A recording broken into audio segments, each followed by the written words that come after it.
Შემთხვევით ბავშვი ყოველთვის იყო საოცრება. დავიწყე მათთან საქმიანობა ჯერ კიდევ 50-იანი წლების ბოლოს, 58-59 წლებში. მაშინ ვატარებდი პირველ გაკვეთილებს და ვეცნობოდი ამ ბავშვებს და მაშინაც მიკვირდა, მაგრამ რაც დრო გადიოდა, ეს ბავშვი ჩემთვის ყოველად ამოუცნობი რაღაც არსება გახდა. დღემდე ასე დავრჩი. ამიტომ უფრო ადვილია დიდი გავიცნო, აი თქვენზე ვილაპარაკო და ბევრ ამას გავიგებ. ხო, მაგრამ ბავშვი არის რაღაცა იცი ძირი რომ არ აქვს. და მდიდარი, რომელსაც საზღვარი არ აქვს. მდიდარი ძალებით, მდიდარი განცდებით, მდიდარი ცხოვრებითაც. ის რომ ცხოვრობს, ჩვენ ვერც ერთი იმ ცხოვრებას ვერ გავუძლებთ. მოუსვენარიო ვიტყვით.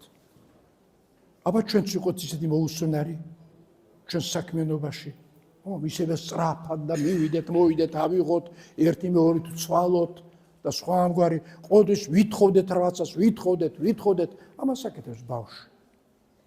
მერე ჩვენ გვეკარგება ეს შესანიშნავი თვისებები და დინჯად დავდივართ, სად გეჩქარება, რა გეჩქარება, უნდა გვეჩქარებოდეს ცხოვრებაში.